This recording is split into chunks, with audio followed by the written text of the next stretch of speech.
Hey guys, Brad from Drathrorol Games here. Let's talk about ability scores. In every RPG, everything has certain attributes or statistics that dictate how they function in game. In Dungeons & Dragons specifically, every creature has 6 statistics that dictate all other attributes that they have.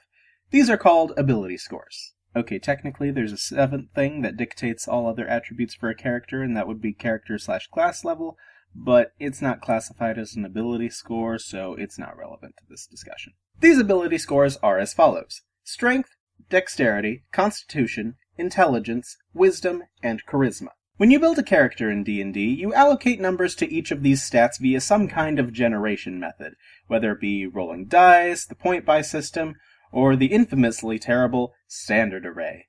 Ugh. How you get these numbers doesn't really matter, so long as it's agreed upon between the DM and the players. What matters significantly more is what score you allocate these numbers to. Obviously, these abilities all do different things, and some abilities are just overall more useful than others. Which of your stats are higher or lower will completely make or break how your character functions. Which is why I'm going to rank them for you. Now, just a disclaimer, you should probably take these rankings with a grain of salt. While I'm trying to be as objective as possible, I'm only speaking in a general sense. How useful or not useful a particular stat is depends entirely upon what kind of character you want to make, as well as what kind of campaign your DM is running. Every stat is useful to some degree in some instance, so don't be all like, "How dare you say that this stat is worse than this stat when this stat is crucial for this class?" This is just meant to be a fun discussion as well as advice for new players. But with that being said, let's get on into it.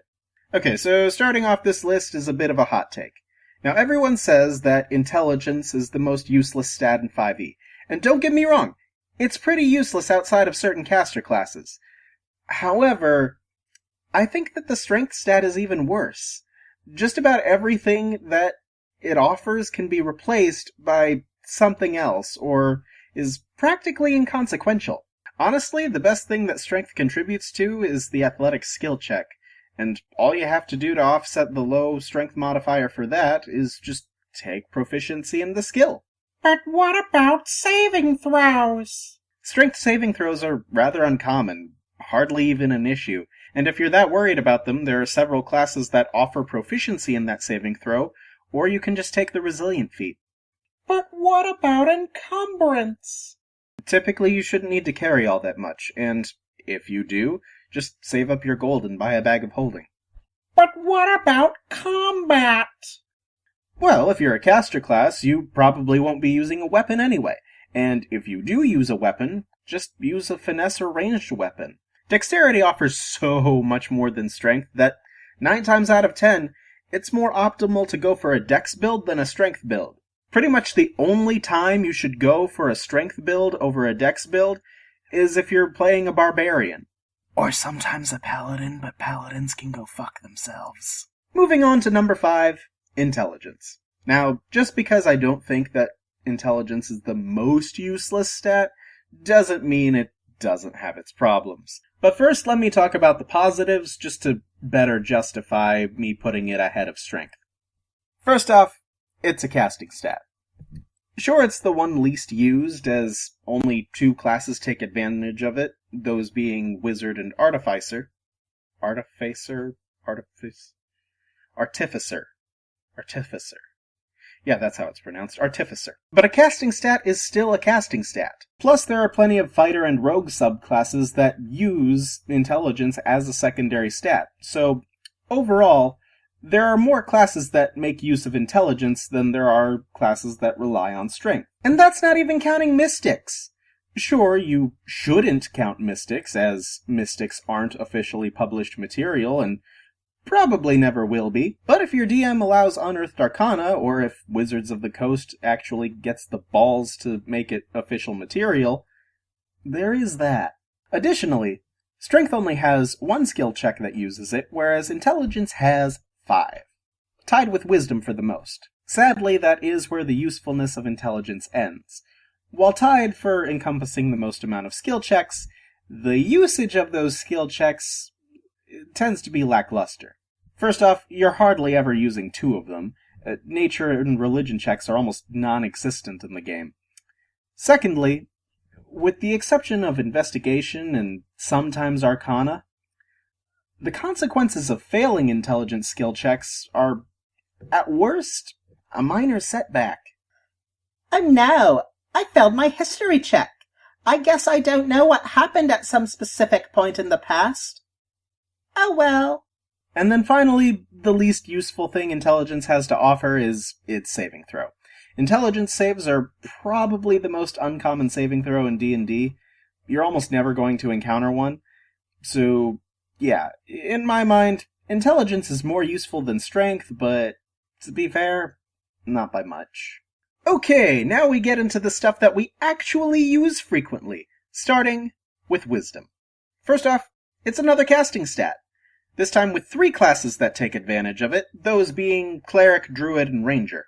Plus it acts as a secondary stat for monks. Secondly, the Wisdom saving throw is one of the most common saving throws in the game, so even if you're not a Wisdom caster, you may want some decent Wisdom just for that. And thirdly, it's tied with Intelligence for having the most amount of skills that use it. And unlike Intelligence, passing these skill checks actually matters. In fact, 2 of them, Perception and Insight, are the most important skills in the game. And I'm not exaggerating here. Sure, you could just take a proficiency in one or both of them, but if the proficiency isn't available to your class or background, you might want to have good wisdom to compensate. Honestly, you could make an argument for the number 3 and number 4 spots to be switched, but I feel like the next stat just edges it out slightly. Now we move on to Charisma, the most common casting stat in the game, being the casting stat for Bard, Sorcerer, Warlock, and Paladin, as well as the casting stat for certain races with innate spellcasting ability, such as Tieflings or Aasimar. Aasimar? Aasimar? And of course, even if you're not a Charisma caster, or even a caster at all, you want to have decent Charisma for one reason, and one reason only. This is your social stat. Literally every word that comes out of your mouth when interacting with an NPC goes through this stat. And as such, it has the second most amount of different skill checks that rely on it. Now, the Charisma saving throw isn't really anything to write home about. I'd say it's more common than Intelligence, but less common than Strength. That's kind of the only negative aspect of the Charisma stat, and if your character's a murder hobo, talking to people may be less of a priority for you. Hence, like I said in the last entry, you could make an argument for Wisdom being ahead of Charisma, but if you're not a murder hobo, then Charisma's placing is totally justified. Number 2! Constitution. Now just to be clear, unless you're a barbarian or a tank in general, you may not want this to be your primary or secondary stat. This may be more of a tertiary stat for you, or whatever comes after tertiary. Quaternary? Quaternary. Quaternary. Anyway, this stat may not be the most important to everyone, but it is important to everyone. This stat is responsible for only 2 things, and while those 2 things are rather simple, they are absolutely crucial. First off, the saving throw.